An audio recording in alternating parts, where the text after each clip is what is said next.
Hej, jeg hedder Per Holbo. Velkommen til Hjørnesparket. I foråret 2017 havde Ateistisk Selskab besøg af religionshistorikeren Michael Rothstein. Her kommer Rothstein ind på forskellen mellem religiøse og ikke-religiøse mennesker. Og han påstår, at forskellen er, at religiøse mennesker postulerer en særlig autoritet bag det, som de siger, tænker og gør.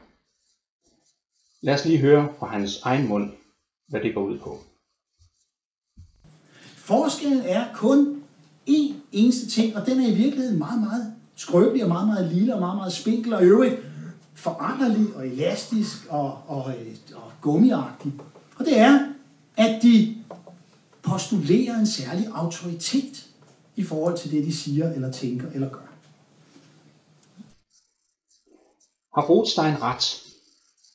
Er det sådan, at for eksempel jeg, som en person, der tror på Gud, at jeg postulerer en særlig autoritet bag det, jeg tænker, siger og gør?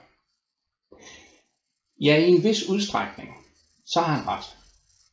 Det ligger som en helt naturlig forlængelse af at tro på en skabende Gud. Men er det nu også så meget anderledes for en ateist? Det er jeg ikke sikker på. Lad os se lidt mere af, hvad Rothstein siger.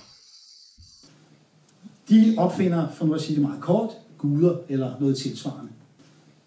De opfinder. Ja, undskyld, jeg lige sidder og leger med redigeringsværktøjet. Men min pointe er, hvis Rothstein med så usvigelig sikkerhed kan hævde, at Gud er en menneskelig opfindelse.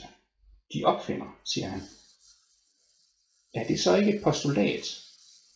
Og hvilken autoritet ligger der bag ved det her postulat? Se, mit job som religionsforsker, som religionshistoriker, og nu kører jeg altså på 27. år, så jeg har prøvet det et par gange, ikke? Det er at prøve at forklare, hvorfor mennesker producerer religion, hvordan mennesker producerer religion, og med hvilken konsekvens mennesker producerer religion.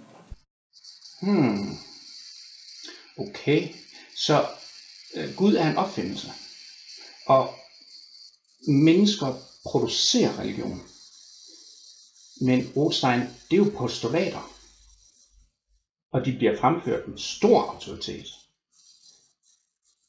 Hvad var den lige forskellen var mellem religiøse og ikke-religiøse mennesker? Forskellen er, at de postulerer en særlig autoritet i forhold til det, de siger eller tænker eller gør. Javel, ja.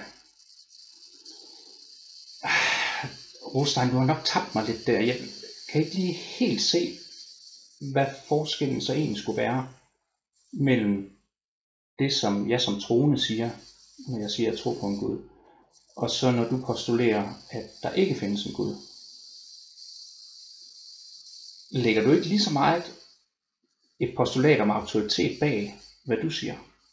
Egentlig. Og vi er kommet langt, vi kan jo forklare det meste. Vi er skide dygtige. Religionshistorikere er meget, meget dygtige og ved en helvedes masse om det her fænomen. Og her postuleres heller ikke en særlig autoritet. Så det der med, at guderne ikke findes, nej, selvfølgelig findes guderne ikke i naturvidenskabelig forstand. Og stadig intet postulat om en særlig autoritet. De opfinder. Nej, jeg må konkludere, at påstanden religiøse mennesker påtager sig en særlig autoritet, det gør ikke religiøse mennesker ikke. Den påstand, den sender vi til hjørnespark.